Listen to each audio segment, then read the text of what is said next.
मतलब कैपेसिटर निकाल के हमने डायरेक्टली फैन को कनेक्ट कर दिया हमारी मेंस की सर्किट से, ठीक है, इनपुट वायर से। तो क्या हमारा फैन चलेगा?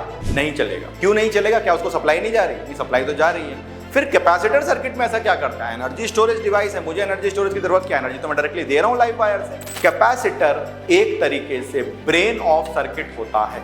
आप किसी भी डिवाइस को यूज करो, चाहे आप एसी यूज करो, फैन यूज करो, कोई भी इलेक्ट्रिकल इक्विपमेंट अगर आप यूज कर रहे हो तो वो विदाउट कैपेसिटर नहीं हो सकता। कितना लिखना पड़ा, कितना करना पड़ा हमें? अरे करना ही क्या पड़ रहा है, सिर्फ रेशियो निकालते जाओ, करते जाओ। ये क्वेश्चन आपके इस तरीके के नीट में, मेंस में, ठीक है, 12th बोर्ड में बहुत मिलेंगे। हेलो स्टूडेंट्स, जैसा कि फिजिक्स में एक इंपॉर्टेंट टॉपिक है कैपेसिटेंस, ठीक है, इससे बहुत सारे क्वेश्चंस आपके मेंस में भी आते हैं, नीट में भी आते हैं, बोर्ड के लिए भी बहुत इंपॉर्टेंट टॉपिक है। लेकिन जरूरत कहाँ पड़ती है कि जब कैपेसिटेंस में कोई सर्किट आपके पास आ गई, राइट, तो उस सर्किट को हम सॉल्व कैसे करते हैं, ठीक है। एक हमारा रूटीन मेथड है हमारा, जैसे हम सॉल्व करते हैं, उसमें थोड़ा टाइम ज़्यादा लगता है। आज मैं आपके पास कुछ स्पेशल चीज़ें डिस्कस करूंगा, कुछ क्वेश्चंस भी आपको मैं यहाँ पे सॉल्व करके दिखाऊंगा। लेकिन उसके पहले थोड़ा सा हम लोग कैपेसिटेंस की बात करेंगे। कैपेसिटेंस होता क्या है? कैपेसिटेंस आपका सिंपल सी चीज़ है, आप पढ़ते आए हो कि कैपेसिटेंस आपका एक एनर्जी स्टोरेज डिवाइस है, ठीक है। आपका कैपेसिटेंस जो है एक एनर्जी स्टोरेज डिवाइस है। हर चीज में कैपेसिटर लगा होता है। अगर आप अपने घर के फैन के ऊपर देखोगे तो एक नीले रंग का सिलेंड्रिकल शेप का ऑब्जेक्ट लगा रहता है, उसको हम बोलते हैं कैपेसिटर। मान लो अगर हमने उसे हटा दिया और उसके बाद हमने वायर जोड़ी, मतलब कैपेसिटर निकाल के हमने डायरेक्टली फैन को कनेक्ट कर दिया हमारी मेंस की सर्किट से, ठीक है, इनपुट वायर से, तो क्या हमारा फैन चलेगा? नहीं चलेगा। क्यों नहीं चलेगा? क्या उसको सप्लाई नहीं जा रही? नहीं, सप्लाई तो जा रही है। फिर कैपेसिटर सर्किट में ऐसा क्या करता है? एनर्जी स्टोरेज डिवाइस है, मुझे एनर्जी स्टोरेज की जरूरत क्या है? एनर्जी तो मैं डायरेक्टली दे रहा हूं लाइव वायर से। कैपेसिटर एक तरीके से ब्रेन ऑफ सर्किट होता है, राइट। आप किसी भी डिवाइस को यूज करो, चाहे आप एसी यूज करो, फैन यूज करो, कोई भी इलेक्ट्रिकल इक्विपमेंट अगर आप यूज कर रहे हो तो वो विदाउट कैपेसिटर नहीं हो सकता है। जो इक्विपमेंट को बता रहा होता है कि उसे काम कैसे करना है, ठीक है, वो ब्रेन ऑफ द सर्किट है। अब वो ब्रेन ऑफ द सर्किट क्यों है, इस डिस्कशन में हम बहुत ज़्यादा नहीं घुसेंगे, सेशन बहुत लंबा हो जाएगा। आज मैं सिंपल से आपसे बात करने आ रहा हूं कि हमने कैपेसिटर का सीरीज पैरेलल कनेक्शन देखा हुआ है, ठीक है। कैपेसिटर का सीरीज मतलब दो कैपेसिटर जो हैं अगर आपके वो सीरीज में कनेक्टेड हैं C1 C2, ठीक है, तो इसका इक्विवेलेंट कैपेसिटेंस हम कैसे निकालते हैं? जैसे हम रेजिस्टेंस का पैरेलल निकालते हैं, राइट, यानी कि 1/C equivalent is equal to 1/C1 plus 1/C2 करके। और अगर कैपेसिटर आपके पैरेलल में है, राइट, पैरेलल कैपेसिटेंस हम लोग कैसे पहचानते हैं? पैरेलल कैपेसिटेंस हम लोग ऐसे पहचानते हैं, एक तो थ्योरेटिकली हमें पता है कि सीरीज में चार्ज का फ्लो सेम होगा और पैरेलल में आपका पोटेंशियल ड्रॉप सेम होगा। लेकिन पहचानेंगे कैसे कि दो कैपेसिटर आपके पैरेलल में है? उसका सिंपल तरीका होता है कि दोनों कैपेसिटर का स्टार्ट पॉइंट और एंड पॉइंट, यानी कि दोनों की पॉजिटिव प्लेट और नेगेटिव प्लेट साथ में जुड़ी हुई होनी चाहिए, राइट। अब देखो, तो पैरेलल में जो C इक्विवेलेंट आता है आपका, वो होता है आपका C1 प्लस C2। अब अगर सीरीज में आपके दो कैपेसिटेंस हैं, सिर्फ दो, ठीक है, अगर दो से ज्यादा हैं तो भी आप सॉल्व कर सकते हो, लेकिन अगर मैं बात कर रहा हूं दो की, अगर सीरीज में आपके दो कैपेसिटेंस हैं तो उसका C इक्विवेलेंट हम लोग कैसे निकाल सकते हैं? C1 C2 bye C1 plus C2, मतलब दोनों कैपेसिटेंस की वैल्यू को पहले मल्टीप्लाई कर दो और दोनों के एडिशन के साथ, समेशन के साथ उसे डिवाइड कर दो, तो आपको नेट कैपेसिटेंस मिल जाएगा। आप बोलोगे सर तो बड़ी आसान सी बात है, हमने पढ़ा हुआ है तो हमें आता है। बिल्कुल आता होगा, अभी धीरे धीरे आगे बढ़ रहे हैं। अभी आप देखो, मजा आने वाला है बहुत। ये मजा आपका शुरू करवाते हैं हम लोग। मान लो आपके दो सीरीज के कैपेसिटर, एक आपका है 3 माइक्रोफैरड का और एक आपका है 6 माइक्रोफैरड का, राइट, और इसको हमने एक कनेक्शन के साथ जोड़ दिया जो कि बैटरी है आपकी 10 वोल्ट की। अब मैं अगर आपसे ये पूछूं कि मुझे ये बताओ कि ये 3 माइक्रोफैरड वाले में कितना वोल्टेज ड्रॉप होगा और 6 माइक्रोफैरड वाले में कितना वोल्टेज ड्रॉप होगा? बहुत ही सिंपल सी चीज़ है। आप बोलोगे सर बहुत सिंपल है, पहले इनका हम लोग C इक्विवेलेंट निकाल लेंगे, ठीक है, राइट। मैंने क्या बताया C इक्विवेलेंट के लिए? C1 C2 bye C1 plus C2, है ना। हम पहले इसका C इक्विवेलेंट निकाल लेंगे और C इक्विवेलेंट निकालने के बाद में कैसे निकालेंगे हम लोग? C1 C2 आपका कितना हो जाएगा? 3 × 6 बाई 3 प्लस 6 मतलब 18/9 मतलब 2 माइक्रोफैरड। सर हमें 2 माइक्रोफैरड का नेट कैपेसिटेंस मिल गया और फिर हम यहां से नेट चार्ज फ्लो करेंगे। नेट चार्ज हमारा कितना हो जाएगा, C equivalent into net potential drop. C equivalent की वैल्यू हम निकाल चुके हैं 2, नेट पोटेंशियल ड्रॉप है हमारा 10, तो हमारा 20 माइक्रो कूलम का चार्ज फ्लो है जो इस सर्किट में हो रहा है। अब सीरीज में हमारा चार्ज फ्लो सेम होता है, मतलब इस 3 माइक्रोफैरड से भी आपका 20 माइक्रो कूलम जा रहा है और 6 माइक्रोफैरड से भी आपका 20 माइक्रो कूलम जा रहा है। अब इन दोनों को हम लोग इंडिविजुअली सॉल्व करके इनका पोटेंशियल ड्रॉप V1 V2 हम निकाल सकते हैं। सिंपल है, इनका पोटेंशियल ड्रॉप V1 V2 हम निकाल सकते हैं। तो V1 की वैल्यू कितनी हो जाएगी, आपका टोटल चार्ज कितना जा रहा है 20, Q is equal to CV होता है, राइट, तो V is equal to Q by C होगा और डिवाइडेड बाय आपका जो कैपेसिटेंस है वो कितना है,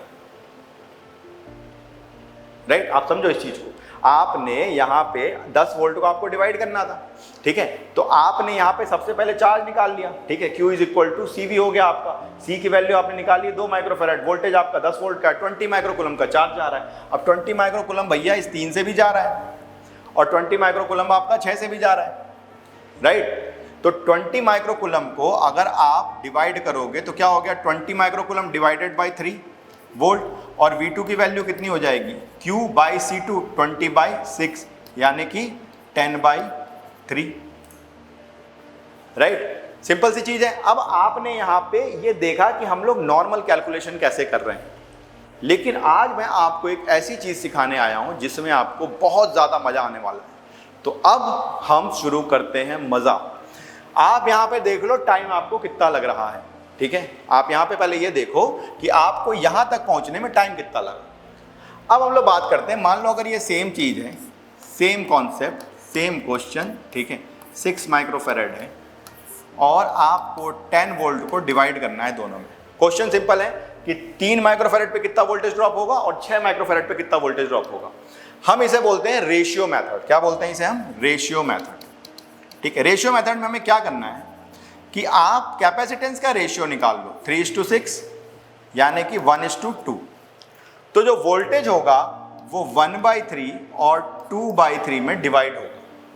कितना वोल्टेज था, 10 था, यानी 10 आपका 1/3 और 2/3 में डिवाइड होगा।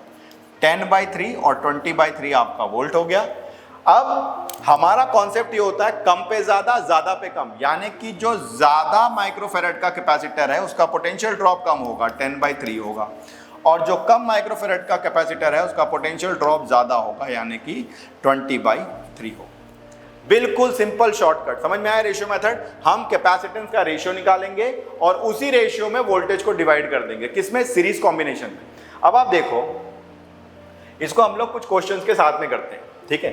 आपका 12 और 6 माइक्रोफैरड का मान लो, सिंपल, हम पोटेंशियल ड्रॉप निकाल रहे हैं, पूरे क्वेश्चन को हमें नहीं समझना, हम सिर्फ पोटेंशियल ड्रॉप की बात कर रहे हैं। 12 और 6 का आपका, तो आप देखो, आपको अगर पोटेंशियल ड्रॉप करना है तो 12:6 कैपेसिटेंस का रेशियो कितना हो गया आपका, 2:1, यानी कि 2/3 और 1/3 में आपका डिवाइड होना है कितना, 24 वोल्ट को। तो कितना हो गया ये, 16 वोल्ट और 8 वोल्ट। कम पे ज्यादा, ज्यादा पे कम, यानी कि 16 वोल्ट वाले का आपका ड्रॉप कितना हो जाएगा, 6 माइक्रोफैरड का आपका ड्रॉप कितना हो जाएगा और 12 माइक्रोफैरड का आपका ड्रॉप कितना हो जाएगा। तो 12 माइक्रोफैरड यानी कि कैपेसिटेंस ज्यादा है तो वोल्टेज कम, 8 वोल्ट यहाँ पे हो गया, और आपका 6 माइक्रोफैरड में आपका कैपेसिटेंस कम है तो वोल्टेज ज्यादा यानी कि 16 वोल्ट यहाँ पे ड्रॉप हो गया। आपको ज्यादा सॉल्व ही नहीं करना, ठीक है। अब मैं आपको जहां पे लेकर जा रहा हूं वहां पे हम धीरे धीरे ये सीखेंगे कि वर्बली हम क्वेश्चंस कैसे सॉल्व कर सकते हैं, राइट। समझ लो, ये चीज समझ में आ गई। ये आपको समझाने के लिए मैं लिख के इतना दिखा रहा हूं, लेकिन आपको भी इतना समझ में आ चुका होगा इतनी देर में कि ये पार्ट आप वर्बली सॉल्व कर सकते हो, राइट। अब देखो, अगर हम इसमें आगे देखें, सिंपल से आपको बोल रहा है ये 100 वोल्ट की सप्लाई है, ये आपको सर्किट दे रखा है, आपको बोल रहा है ए बी के बीच में 100 वोल्ट है, तो सी डी का वोल्टेज ड्रॉप क्या होगा।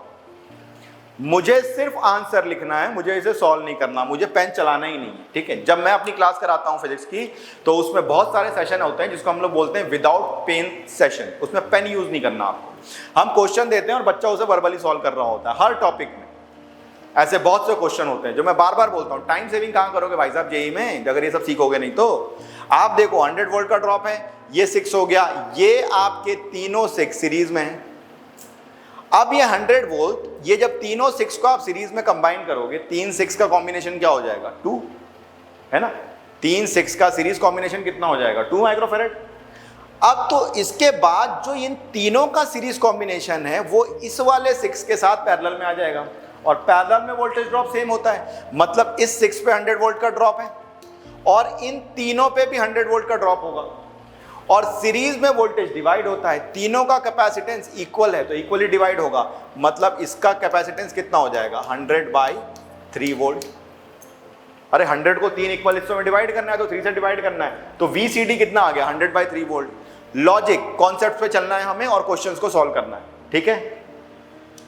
यहां पे ये देखो, ये क्वेश्चन आपका जो निकालना है वो अलग चीज है, लेकिन मैं इस क्वेश्चन को वर्बली जितना हम लोग सॉल्व कर सकते हैं, जितना फास्ट सॉल्व कर सकते हैं वो सीखेंगे। ध्यान से देखना क्या क्वेश्चन है। आपको बोल रहा है कि 8 वोल्ट की बैटरी लगी है, ये आपको सर्किट दे रहा है, आपको बोल रहा है कि ये 4 माइक्रोफैरड और ये 9 माइक्रोफैरड का जो चार्ज आएगा, अगर आप इसे टोटल कंबाइन करोगे, 4 माइक्रोफैरड और 9 माइक्रोफैरड का चार्ज आएगा, ठीक है।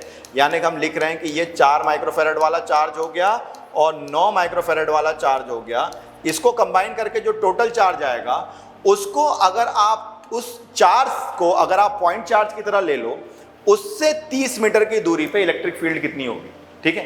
तो इलेक्ट्रिक फील्ड निकालना हमें आता है। इलेक्ट्रिक फील्ड आपका क्या होता है, Q/4πε0 r², राइट।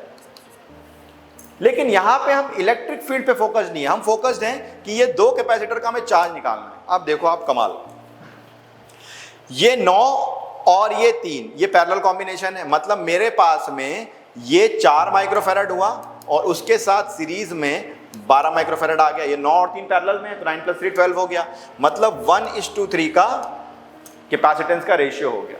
मतलब जो वोल्टेज डिवाइड होगा वो 1/4 और 3/4 में डिवाइड होगा, राइट। सिंपल सी चीज है, जो आपका वोल्टेज डिवाइड होगा वो 1/4 और 3/4 में होगा। वोल्टेज कितना था 8 वोल्ट, तो आप यहां 8 से मल्टीप्लाई कर दीजिए, तो ये हो गया 2 वोल्ट और ये आपका हो गया 6 वोल्ट। कम पे ज्यादा, ज्यादा पे कम, ये आपका 12 है, ठीक है। ज्यादा है तो ज्यादा पे कम, ठीक है। मतलब यहाँ पे आपका 2 वोल्ट का ड्रॉप हुआ और कम पे ज्यादा यहाँ पे आपका 6 वोल्ट का ड्रॉप हुआ। अब आप बोलोगे कि सर ये वाला 2 माइक्रोफैरड कहाँ गया, ये तो ओवरऑल पैरेलल में है ना, तो 2 माइक्रोफैरड पे 8 वोल्ट है और इसके ऊपर जो कैपेसिटर लगे इनमें भी 8 वोल्ट है, क्योंकि ये पूरा कॉम्बिनेशन पैरेलल में है, राइट। अब देखो हमने सिंपल रेशियो मेथड से काम किया, अब ये दोनों भी पैरेलल में है, तो इसका मतलब इन दोनों पे भी अगर आप पैरेलल देखोगे तो इस 3 वाले पे भी 2 वोल्ट है और इस 9 वाले पे भी 2 वोल्ट। अब चार्ज क्या होता है आपका, चार्ज होता है आपका कैपेसिटेंस इनटू वोल्टेज, तो ये आपका हो गया 24 माइक्रोकूलम और ये आपका हो गया 18 माइक्रोकूलम, राइट। थिंक सिंपल, यानी कि टोटल चार्ज जो हम बात कर रहे थे 4 माइक्रोफैरड का चार्ज जो आ रहा है आपका, वो आ रहा है 24 माइक्रोकूलम, और जो आपका 9 माइक्रोफैरड का चार्ज आ रहा है वो आ रहा है 18 माइक्रोकूलम। इनको आप ऐड करोगे तो कितना आ गया, आपका हो गया 42 माइक्रोकूलम, ठीक है। 42 माइक्रोकूलम का आपका टोटल चार्ज आ गया। इसको आप इस क्वेश्चन में रखो और इलेक्ट्रिक फील्ड निकल जाएगी, ठीक है। मैं पूरा क्वेश्चन अभी सॉल्व नहीं कर रहा क्योंकि मेरा पर्पस आज आपको समझाना है सिर्फ ये सिंपल रेशियो मेथड। ये क्वेश्चन आपका जेईई मेंस का आया हुआ क्वेश्चन है प्रीवियस ईयर का, ठीक है। आप में से बहुत से लोगों ने शायद इससे पहले भी सॉल्व किया होगा। आज आपको ये समझना है कि इस क्वेश्चन को सॉल्व करने में, मैं आपको समझा रहा हूं इसलिए मुझे ज़्यादा टाइम लग रहा है, लेकिन आप खुद से करके देखो। अगर आप ये रेशियो मेथड फॉलो करते हो तो आपका मैक्सिमम टाइम इसको सॉल्व करने का है 15 से 20 सेकेंड। ऐसे ही हम लोग बड़े क्वेश्चंस में टाइम सेव करते हैं, राइट। अभी जैसे मैं आपको एक चीज़ दिखाऊं, जैसे मान लो आपको सिंपल सा ये पूछा गया कि भैया यहाँ पे 10 वोल्ट है, डिवीजन कैसे होगा, वोल्टेज का चार्ज का निकालना है आपको। सिंपल है, ये 25 है, ये पैरेलल 15 10 25 25, मतलब ये 25 सीरीज में, तो क्या होगा आपका वोल्टेज आधा आधा बढ़ जाएगा, मतलब इन दोनों पे भी 5 वोल्ट और यहाँ पे भी 5 वोल्ट। अब आपको चार्ज निकालना है, चार्ज निकालो, इक्विवेलेंट कैपेसिटेंस निकालना है, वो निकालो, कुछ भी निकालो। वर्बल क्वेश्चन, हर क्वेश्चन वर्बली सॉल्व होता है, ठीक है। किसी भी क्वेश्चन को करने में आपको ज़्यादा टाइम नहीं लगता, राइट। आपको मैं एक चीज़ और दिखा दूँ, यहाँ पे देखो आप, ठीक है। सिंपल समझते जाओ। आपको मान लो अगर आपको पूछा जाता है कि भैया इसका चार्ज और पोटेंशियल बताओ, ठीक है, सिंपल समझते जाओ। ये आपका 6 और 3 किस में है, आपका सीरीज में है। अब समझना आपका, ये आपका 1 माइक्रोफैरेड है। अब यहां पे ध्यान से देखना, 6 और 3 आपका सीरीज है। 6 3 का सीरीज कॉम्बिनेशन का रिजल्टेंट आएगा 2 माइक्रोफैरेड। 6 × 3 मैंने क्या बताया था, C1 C2 / C1 + C2, तो 6 × 3 मतलब 18 डिवाइडेड बाई 6 + 3 9, मतलब ये हो गया 2 माइक्रोफैरेड और ये हो गया 2 + 2 4, ये आपका आ गया 4 माइक्रोफैरेड।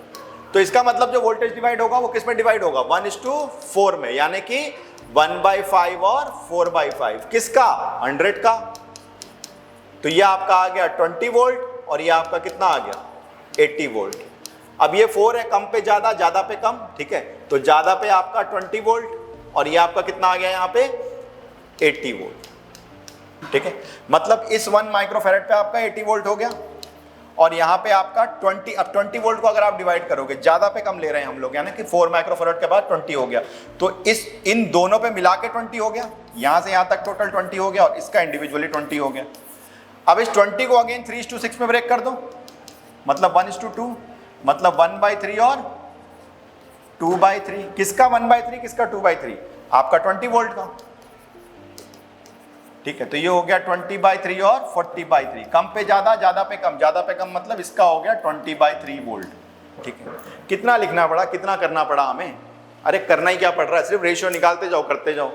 ये क्वेश्चन आपके इस तरीके के नीट में, मेंस में, ठीक है, 12th बोर्ड में बहुत मिलेंगे। डेफिनेटली 12th बोर्ड के पेपर में आप रेशियो मेथड से नहीं कर सकते, अदरवाइज आपके मार्क्स शायद उतने ना मिले, वहां पे आपको डिटेल करके दिखाना होगा। लेकिन जो क्वेश्चन आपके ऐसे हैं जहां पे आप एमसीक्यू सॉल्व कर रहे हैं, वहां पे आप इस रेशियो मेथड को यूज करो और अपनी स्पीड बढ़ाओ। तो अगर आप इसी तरीके से फिजिक्स को सीखना चाहते हो, आप चाहते हो आपकी फिजिक्स दुनिया में सबसे अच्छी हो, मेरी गारंटी है अगर आपको मैंने पढ़ा दिया तो आपकी फिजिक्स सबसे अच्छी होगी। बहुत से ऐसे बच्चे हैं जिन्होंने फिजिक्स में 100 परसेंटाइल स्कोर किया मेरे पढ़ाए हुए, और वहां पे हम लोग यही सीखते हैं, जिन चैप्टर्स में हम इस तरीके से मेथड सीख के अपना टाइम सेव कर सकते हैं क्वेश्चन में, तो उसके बाद जो टफ टॉपिक्स हैं लाइक रोटेशनल मैकेनिक्स, वहां पे हम उन क्वेश्चन में टाइम बढ़ा सकते हैं। इसी को हम बोलते हैं टाइम मैनेजमेंट, इसी को हम बोलते हैं स्ट्रैटेजी। तो स्ट्रैटेजी को समझने के साथ उस स्ट्रैटेजी को अप्लाई करने के लिए उतने कॉन्सेप्ट भी पता होनी चाहिए। तो आज हमने एक बहुत ही इंपॉर्टेंट कॉन्सेप्ट सीखा है कैपेसिटेंस का, इसको हम बोलते हैं रेशियो मेथड। ऐसे ही अगर आपको कंप्लीट कैपेसिटेंस सीखना है, इलेक्ट्रोस्टैट सीखना है या 12th की पूरी फिजिक्स सीखनी है, तो हम अवेलेबल हैं। हम अपनी लाइव सेशंस फिजिक्स का शुरू करने जा रहे हैं 7 मंथ स्ट्रैटेजी के लिए, मतलब आने वाले 7वें महीने में आपका जेई मेंस का पेपर होने वाला है। तो उसके लिए हम लोग एक 7 मंथ स्ट्रैटेजी प्लान के हिसाब से अपने कोर्सेज को लॉन्च कर रहे हैं। तो फिजिक्स आप सीख सकते हो और मैं इंश्योर करता हूं आपको कि उस फिजिक्स के साथ में आप पूरा 100 परसेंटाइल फिजिक्स में स्कोर कर सकते हो। सो आई होप कि आपको ये मेथड सीख के बहुत मजा आया होगा। मुझे कमेंट्स में बताना और साथ में ये भी बताना कि आप और कौन से नए टॉपिक सीखना चाहते हो। थैंक यू दोस्तों।